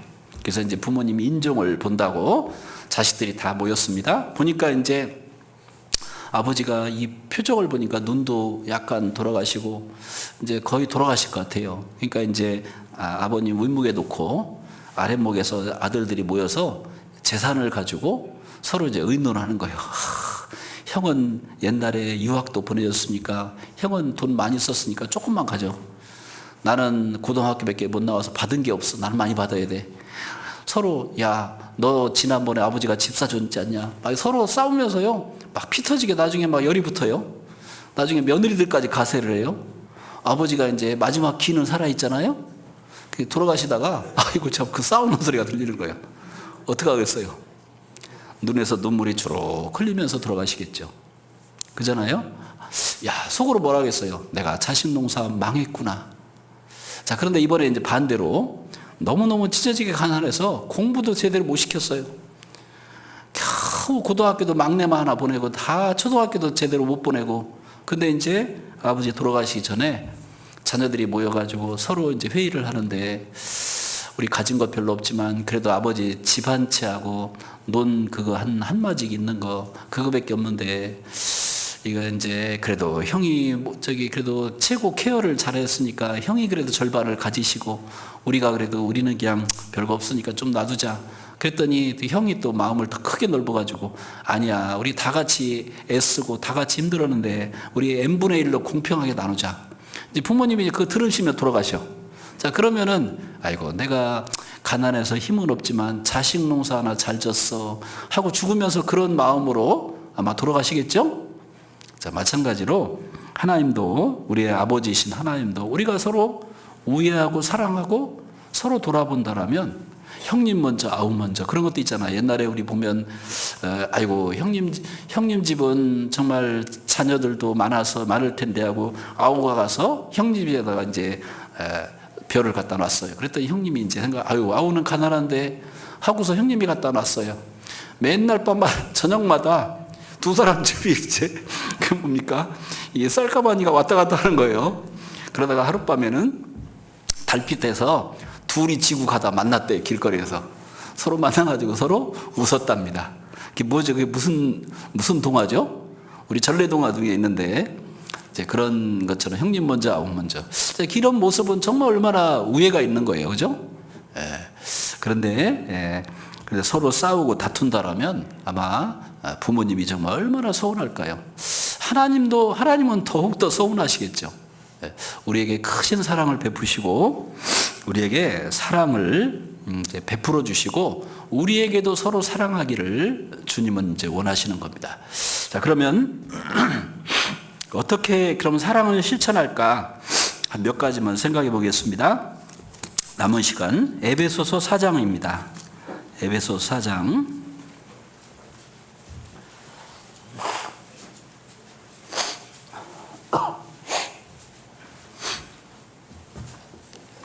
에베소서 4장 1절부터 보겠습니다. 에베소서 4장 1절. 그러므로 주 안에서 갇힌 내가 너희를 권하노니 너희가 부르심을 입은 부름에 합당하게 행하여 모든 겸손과 온유로 하고 오래 참음으로 사랑 가운데서 서로 용납하고, 같이 읽겠습니다. 평안에 매는 줄로 성령의 하나 되게 하신 것을 힘써 지키라. 예. 사랑은 아마 이런 모습으로 실천해야 될 겁니다. 그래서 원래 옥중서신이죠. 이 감옥에서 바울 사도께서 에베소 교회 성도들에게 이제 편지를 보낸 겁니다. 너희가 부르심을 입은 부름에 합당하게 행하여. 자, 부름에 합당한 모습으로 살아가는 것이 하나님의 뜻일 겁니다. 바로 부름에 합당한 모습으로 살아가는 것은 첫 번째 사랑을 실천하는 거예요. 모든 겸손과 온유와 오래 참음으로 사랑 가운데서 서로 용납하고. 먼저 겸손. 이 겸손은 정말 중요한 덕목입니다. 웬만한 문제는 겸손으로 마음을 낮추면 웬만하면 해결이 될 거예요. 한쪽에서 흥분해서도 성경에 보면 잠언에 보면 주권자가 너에게 분을 내거든 겸손히 그 앞에서 겸손히 행하라고 했어요. 급거이 물러나지 마라. 급거이 박차를 가하면, 박차고 나가버리면 더 진노를 이루겠죠. 근데 그 안이 겸손히 잘못은 인정하고 상대방이 분이 풀리도록 꾸준히 참고 있다면 상대방의 마음이 풀려요. 이거 이제 자꾸 집안 얘기를 해서 죄송한데 오래전입니다. 저희 아버님이 이제 구원을 받으신 지 얼마 안 됐는데 마침 생신이었어요. 근데 제가 이제 교회에서 봉사도 하고, 제가 이제 그때 형님 집에 이제 아버님이 이제 가 계실 때인데, 제가 이제 오전부터 말씀 듣고 이제 교회학교 봉사하고, 그다음에 오후에 이제 그 다음 주 거 준비까지 하고 이제 저녁에 이제 간 겁니다. 그리고 나서 이제 형님 댁에 가서 식사도 하고 돌아오고, 그리고 나서 한참 있다가 이제 어느 날 갑자기 아버지가 이제 화가 이렇게 나셨어요. 이놈아, 네 애비가 먼저지 하나님이 먼저냐? 하고 소리를 막 지르시는 거예요. 제가 뭐 아무 말도 안 했죠. 그냥 무릎 꿇고서 가만히 있었어요. 한참을 막 소리치더니, 그러면서 이완 목사가 그러는데 네 애비한테 효도하라고 했다. 설교로 들어놓으신 게 있잖아요. 이완 목사가 그러는데 이 애비한테 효도하라고 하더라. 자, 이제 듣고 나서요, 가만히 이제 듣고 있었어요. 끝나고 나서 이제 하는 말이 끝에 가서, 야, 내가 하나님을 믿지 말라는 게 아니고 이 애비도 생각하라는 얘기다. 이제 마음이 이제 바뀌었어. 이제 다 이제 분위기 풀어지고. 이게 사람이 이제 욱하면, 우리 아버님도 욱하는 성격이 있거든요. 욱하면은 못할 말이 다 나와요. 그냥 할 말 못할 말 다 나오잖아요. 그럴 때 정말 꼭 다물고 묵묵히 겸손히 행하면은 마음이 다 풀어져 버려. 이제 나중에는 할 말 다 해놓으면 더 이상 이제 말이 못 나오니까 미안하잖아요. 미안하니까 이제 또 위로하는 말을 하고. 이 겸손하면은 이게 손뼉도 마주쳐야 소리가 난다. 한쪽을 치려는데 한쪽에 피해버려. 그럼 이게 돼요, 안 돼요? 안 되죠. 겸손할 때 인간관계에서 이 겸손한 게 참으로 중요한 겁니다. 그리고 성경 하나님은 겸손한 자를 높이고 교만한 자를 물리치신다고 했잖아요. 항상 겸손을 힘써야 돼요. 주님도 나는 마음이 온유하고 겸손하니 나의 멍에를 메고 내게 배우라. 겸손하신 주님을 우리가 본을 봐야 돼요. 아직도 교만한 마음도 우리에게 있거든요. 겸손을 하려고 노력도 하지만 이 육신을 복종시켜서 겸손하려고 노력이 될 거예요. 그러면은 많은 부분에서, 그리고 다른 사람이 나보다 나은 점이 많거든요. 그래서 자기보다 남을 낮게 여기고 나보다 잘하는 부분을 인정해주고, 부족한 부분도 있겠지만 나은 부분도 있죠. 그걸 인정한다라면 많은 부분이 큰 문제가 해결될 겁니다. 그리고 또 로마서 12장에는 마땅히 생각할 그 이상의 생각을 품지 말고 하나님께서 각 사람에게 나눠주신 믿음의 분량대로 지혜롭게 생각하라. 믿음의 분량이 각자가 달라요. 믿음이 적은 사람이 믿음이 많은 사람을 판단하지도 말라고 했고, 믿음이 많은 사람, 믿음 적은 사람을 또 함부로 정죄하지도 말라고 했죠. 어른이 어린아이 보고서 왜 고백기 못 뛰어? 왜 고백기 못 뛰어? 빨리빨리 뛰지. 뭐 기는 애한테 할 수 없잖아요. 그죠? 그런 것처럼 항상 우리 마음을 낮추고 상대를 정말 인정해 주는 것이 필요할 겁니다. 그리고 또 이제 온유하게 대하라겠죠. 겸손과 온유. 온유는 정말 부드러운 마음이기도 하지만 묵묵히 하나님의 뜻에 순종하는 겁니다. 그죠? 예수님이 우리에게 온유함을 보여주셨어요. 나는 마음이 온유하고 겸손하니 나의 멍에를 메고 배우라. 주님은 온유하셨어요. 아까 십자가에 달리실 때도 그 정말 도수장으로 끌려가는 양처럼 잠잠히 하나님의 뜻에 순종했잖아요. 아마 온유하지 않으셨다라면 예수님이 얼마나 큰 소리 쳤겠어요. 그죠? 이놈들아 하면서요. 이 모세 당시에 지면에서 가장 온유함이 승한 사람이다라고 했는데 40년 동안 양을 치면서 훈련을 받은 겁니다. 그리고 자기 형 아론과 누나 미리암이 하나님이 너만 함께하냐? 우리도 함께한다 하고 교만한 마음을 먹고 막 모세를 대적한 거예요. 그때 이 모세는 하나님께 무릎 꿇고 기도할 뿐이었어요. 그때 하나님이 책망했잖아요. 미리암에게는 문둥이 걸리게 하고, 좀 아론은 줏대가 좀 없어요. 아마 누나가 이제 미리암이 막 충동하니까 같이 따라갔던 것 같고요. 줏대가 좀 없어요.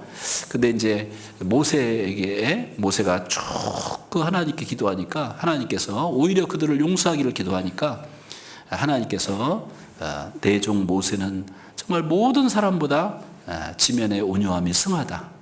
이 온유한 마음을 우리가 가져야 되는데, 특히 이 말을 조심해야 될 것 같아요. 말은 막 굴뚝같이 나오고 싶어도 안 좋은 말이라면 걸르도록. 그래서 내 입에 파수꾼을 세워달라고 기도를 했잖아요. 그래서 어떤 분이 이제 예화에 나오는 내용인데, 어떤 임금이 이제 신하들에게 명을 내린 겁니다. 세상에서 가장 무서운 걸 하나 가져와라. 그랬더니 나름대로 막 칼도 가져오고 다 가져오는 건데, 어떤 신하는 항아리에다가 혀를 가져온 거예요. 왜 그러냐 그러니까 이 혀가요 세상에서 가장 무서워요. 이간질도 하고 이 새치혈을 가지고 사람을 죽이기도 하잖아요. 또 이제 이번에는 세상에서 가장 좋은 걸 가져와라. 나 금은 보화 사파이어 진주 다 가져오는데, 이 사람이 어떤 사람이 또 하나 상자에다가 열어보니까 혀예요. 아니 지난번에 가장 안 좋은 거 혀라더니 왜 또 가장 좋은 거 혀냐 그랬더니, 이 혀야말로 아주 좋은 겁니다. 낙심한 사람에게 위로도 주고 용기도 주고 힘도 주고요. 죽어가던 사람도 살립니다. 그 얘기 들어보니까 그 말도 맞잖아요. 이 사람에게 상을 줬대요. 그 세조 알죠? 세조 임금이 조선 5대 왕인데, 이 사람이 굉장히 5대 왕이 맞나? 가서 6대 왕인가? 태정, 태세, 문단세, 7대 왕이네요. 자, 조선 7대 왕 세조가 그만 이제 조카를 죽이고 왕이 되고 나서 뭐 그 벌인지는 모르겠지만 하여튼 평생 피부병을 앓았어요. 그래서 뭐 침도 맞아보고 약도 써보고, 그리고 수많은 의사들을 접했어요. 어이들을. 그리고 이제 결론을 내렸어요. 자, 세 번째 의는 침의다. 침을 통해서 고치는 의사다. 두 번째 의사는 약의다. 10가지 의사의 유형을 했는데, 약을 가지고 치료하려는 의사다. 첫 번째 의사는 뭘까? 자, 최고의 명의는 누구겠어요? 말은 맞는데, 심의, 마음 심자. 마음을 위로해주는 의사가 최고더라라고 이렇게 이 세조가 고백을 했어요. 약을, 아이고 임금님 제가 침을로만 나을 수 있습니다. 침도 맞아보고 약도 한번 써보고, 그런데 안 드는 거예요. 근데 위로해주면서 용기를 주면서 치료해 봅시다. 이렇게 말로 용기를 줬던 사람이 최고의 의사더라, 이렇게 고백을 했어요. 자, 그러니까 이 권위하는 일로 성경에는 표현하고 있죠. 이건 우리가 할 수 있잖아요. 돈도 안 들어가는 거죠. 기도해주고 위로해주고 돌아보고, 이것은 우리가 할 수 있는 겁니다. 돈도 안 들어가고, 물론 관심은 들어가야 되겠죠. 그리고 또 이 온유한 것은 무례히 행치 않는 거예요. 그래서 고린도전서 13장에 보면은 사랑은 오래 참고 하면서 5절에 사랑은 무례히 행치 아니하며 자기의 유익을 구치 아니하며 성내지 아니하며 악한 것을 생각하지 아니하며. 우리는 말로나 행실로 쉽게 무리할 수 있거든요. 그죠? 함부로 판단할 수 있고. 그래서 이 무례히 행치 않으면 이성 간에도 또 연세 드신 분에게도 항상 무례히 행치 않을 때, 그럴 때 부부지간에도 사실 무례히 행치 않아야 돼요. 무례히 행하면 부부지간에도 뭐 쌈나요? 이혼도 해요. 무례히 행하면 그래요. 그러니까 상대의 인격을 존중해야 됩니다. 그리고 오래 참으면서 용납해야 되죠. 그래서 허물을 용서하고, 비철하는 목사님이 지금부터 한 150여 년 전에 미국에서 활동했던 목사님인데, 진정한 우정을 유지하기 위해서는 옆에 늘 무덤을 하나 갖고 다녀야 된다, 그런 말을 했어요. 혹시 서운한 것이 생각나면 무덤에다 장사 지내고, 또 미운 마음이 들면 무덤에다 장사 지내고, 그렇지 않고 그걸 계속 가지고 묵상하면 이거 점점 더 미워지죠. 그 인간관계를 깨는 겁니다. 또 우리 속담에도 은혜를 받은 것은 돌에 새기고, 그 다음에 서운한 것은 물에 새겨라 라고 했어요. 거꾸로 해보세요. 거꾸로 해봅시다. 은혜 받은 것은 물에다 새겨서 금방 잊어버리고, 그 다음에 서운한 건 돌에 새겨가지고 평생 안 잊어. 그러면은 이건 인간관계가 완전히 깨지는 거예요. 절대로, 더더군다나 그리스도인은 절대로 신앙생활 못할 거예요. 거꾸로 정말 은혜는 돌에 새겨서 잊지 말고 감사하는 마음, 그 다음에 서운한 것은 물에 새기듯이 빨리 흘려보내는 얘기죠. 우리가 항상 그렇게 용서하는 마음이 있고, 그리고 또 모든 사람에 대해서 오래 참으라고, 이제 그 데살로니가전서 5장에는 모든 사람에 대해서 오래 참으라는 얘기인데, 제가 몇 가지 예를 들면, 에디슨의 어머니가, 에디슨이 학교에서요 너무 특출하게 막 창의성과 호기심이 많아가지고, 그러니까 학교에서 애들한테 도움이 안 되니까 퇴학을 시켜버렸어요. 엄마가 보니까 너무 창의력이 많아. 엄마가 개인 교습을 시켜가지고 이 애가 나중에 유명한 발명왕이 됐잖아요. 엄마는 재능을 본 거잖아요. 선생님 못 봐서도. 또 이 아인슈타인 엄마가, 아인슈타인이 갈육이 들여서 9살 때 겨우 말을 텄대요. 글을 깨우쳤대요. 말은 좀 더 일찍 하고 글을 깨우칠 정도로 그렇게 느렸는데, 그 아인슈타인 성적표에다가 선생님이 그렇게 표현했답니다. 이 아이는 지나치게 산만하며 성공할 가망이 낮아서 미래가 걱정되는 아이. 이렇게 했대요. 이렇게. 그러니까 학교 선생님이 볼 때는 너무너무 이게 미래가 없어요. 아무래도 쟤는 사회 저 밑바닥에서 이제 있을래요. 근데 엄마가 보니까 얘도 장점은 있잖아요. 실제 약간 자폐증이 있는 그런 약간 병적인 몸을 갖고 있었다고 하대요, 이 아인슈타인. 근데 엄마가 보니까 장점이 있어요. 그래서 이 엄마는 뭐라 하냐면, 너는 남다른 특별함을 갖고 있단다. 남들과 같아서야 어떻게 성공하겠니? 좀 틀려야 성공하지 않냐? 이렇게 하면서, 이제 물론 학교를, 정식 교육을 이 아인슈타인은 받은 겁니다. 그런데 용기를 주고, 그랬더니 이제 수학과 과학에 아주 특별한 재능이 있었잖아요. 나중에 유명한 그런 훌륭한 물리학자가 됐는데요. 제가 교회 안에서 이제 예를 한번 들면, 어떤 자매님이, 제가 이제 서울에 있을 때 이제 그 기간에 초기에 구원을 받았어요. 광주에 있던 어떤 언니가 친정 언니가 전도를 해서 구원받고 나서 처음에 좀 나오는 것 같더니 직장을 다니는 직장맘이었는데 자꾸 안 보여요. 그러다 한참 있으면 또 보여. 언니가 또 챙겨가지고 또 이제 전화하고 그러면 나오다가 몇 번 나오다가 또 잘 안 보이고. 그런데 그러다 이제 그렇게 이제 몇 년이 흘러서 제가 오기 전에는 직장을 좀 그만두고 좀 나온다는 얘기가 있었어요, 교제를. 그리고 저는 이제 발령돼서 나왔는데, 몇 주 전에, 그 전에 이제 제가 임원 명단에서 알긴 알았어요. 그랬는데 몇 주 전에 이제 광주교에서 결혼식 때 내려왔어요. 언니가 광주에 있으니까. 저도 결혼식에 있어서 갔어요. 거기서 만났어요. 물론 이제 전에 그 소식은 듣긴 했는데, 자매님은 조장이 돼 있어요. 남편이 구원 안 받았었는데, 그동안 전도를 해서 남편이 구원받고 또 구역에 총무가 돼 있어요. 야, 옛날에 처음에 그 한 4년간 구원받고 4년간 생활한 거 생각하면 별로 이것저긴 가망이 별로 없는 자매, 교회에서 별로 발전이 가망이 적은 자매라고 생각할 수 있는 자매였는데, 어느 순간 마음 잡고 또 열심히 또 하다 보니까, 물론 이제 전도인도 바뀌긴 했지만, 나중에 조장까지 됐어요. 구역 총무도, 조총무 하다가. 그 다음에 자기 남편 돼서 구원받아서 남편이 또 구역 총무과에 됐어요. 아마 조금 더 지나면 구역장 될 것 같아. 형제가 아주 신실하게 보이더라고요.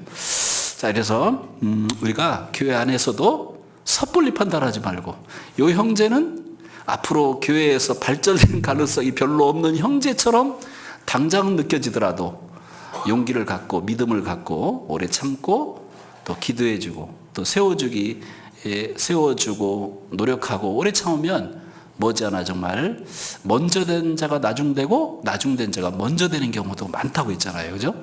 우리가 그런 오래 참는 마음이 정말 필요할 겁니다. 자, 그리고 만약에 용서하지 않으면 어떻게 되냐? 마귀로 틈을 타게 돼요. 자, 26절 7절을 보겠습니다. 26절 7절 같이 읽죠. 분을 내어도 죄를 짓지 말며 해가 지도록 분을 품지 말고 마귀로 틈을 타지 못하게 하라. 마귀가 틈을 타죠. 미워하게 되고 판단하고 용서하지 못하면. 그런데 마귀가 틈을 타지 못하게 뜨겁게 사랑하면 마귀가 틈을 타지 못하고 뜨겁게 사랑하면 어떻게 되냐? 하나님이 역사하셔요. 뭐라고 했냐면 요한복음 13장에는 말씀하기를 내가 너희를 사랑하지 너희가 서로 사랑하라. 그러면 너희가 서로 사랑하면 이로써 모든 사람이 너희가 내 제자인 줄 알리라. 우리가 서로 사랑할 때 주변 사람들에게 보이지 않게 다 비춰지는 거예요. 그죠? 자, 사도행전 2장을 보겠습니다. 사도행전 2장 조금만 더 보겠습니다. 사도행전 2장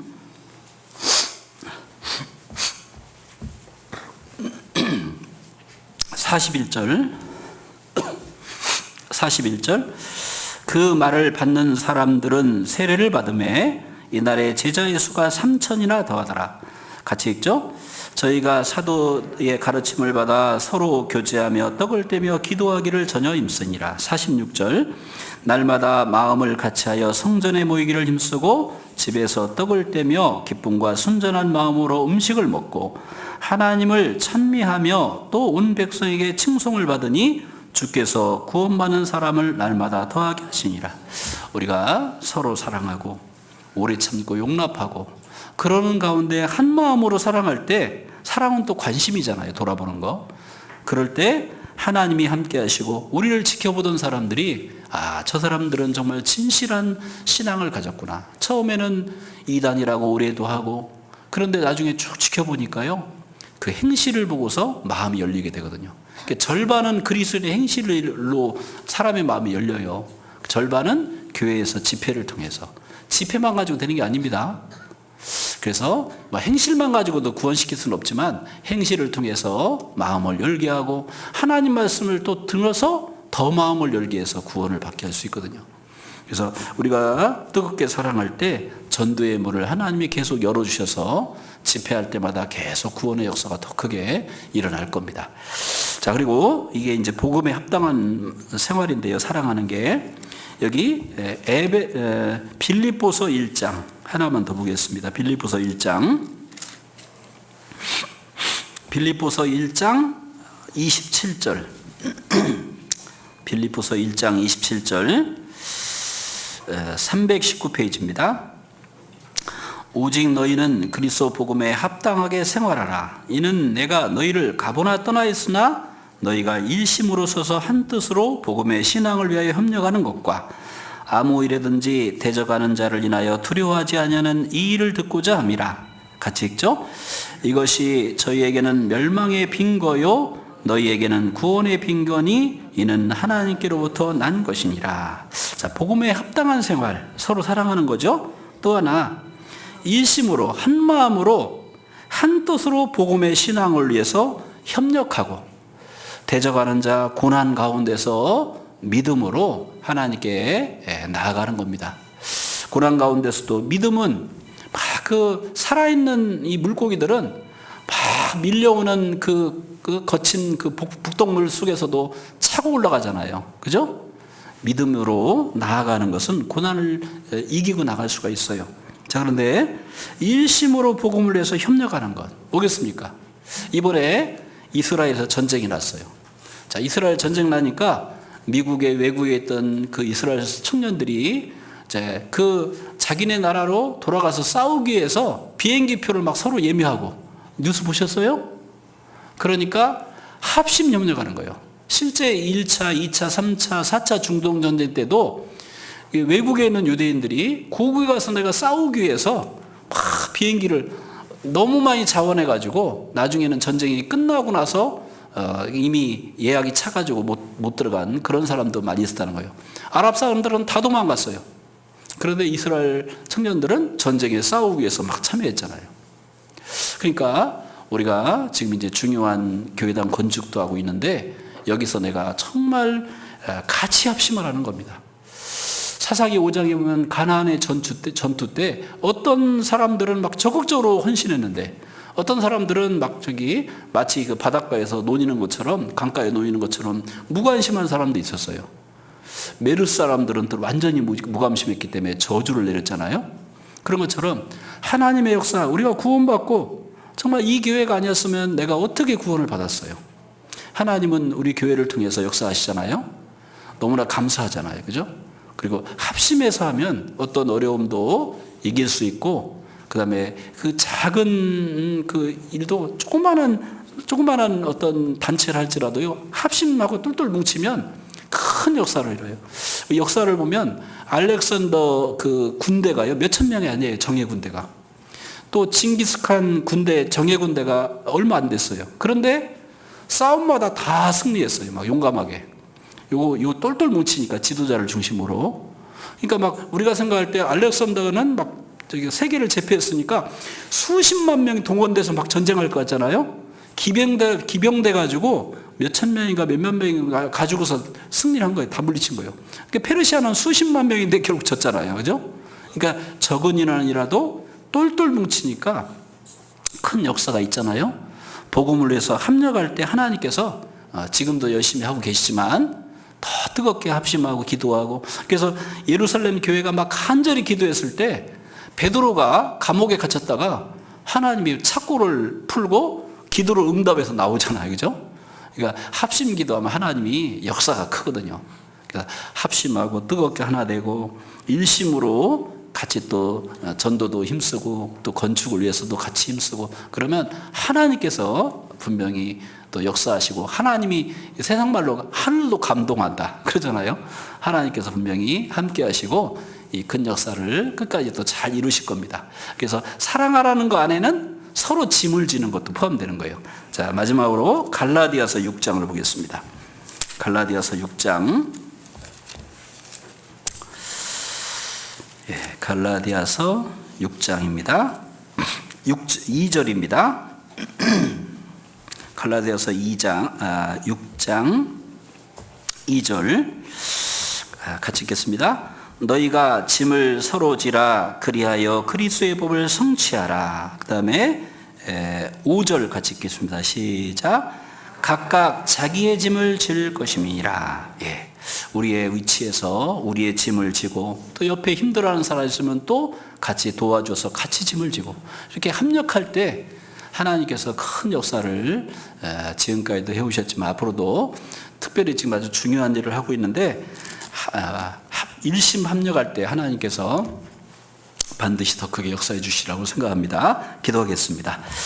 저희를 죄악에서 구원해 주신 고마우신 하나님 아버지 감사드립니다. 저희를 위해서 십자가에 달리시고 피 한 방울 없이 다 내어주시고 그 영광을 버리고 정말 가장 비참하고 가장 낮은 상태로 오셔서 우리를 사랑해 주신 은혜를 감사드립니다.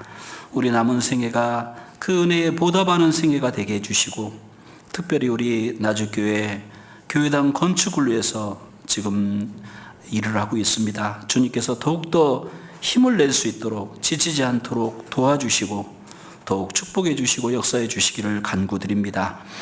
또한 해외 선교를 위해서 바자회를 또 준비하고 있습니다. 또 큰 또 역사가 나타나게 해주시고, 내일부터 있는 오전 집회, 또 금년 마지막에 준비되는 대집회도 함께 하셔서 많은 영혼들 구원받게 해주옵소서. 우리 변종민 목사님 지혜와 능력을 주시고, 우리 봉사회장님을 비롯해서 모든 성도들 합심해서 서로 사랑하고 돌아보며 주님의 일에 더욱더 힘써서 주님이 역사하시고 쓰임받는 우리 나주교회 되도록 도와주옵소서. 우리 구주 예수님 이름 받들어 기도드렸습니다. 아멘.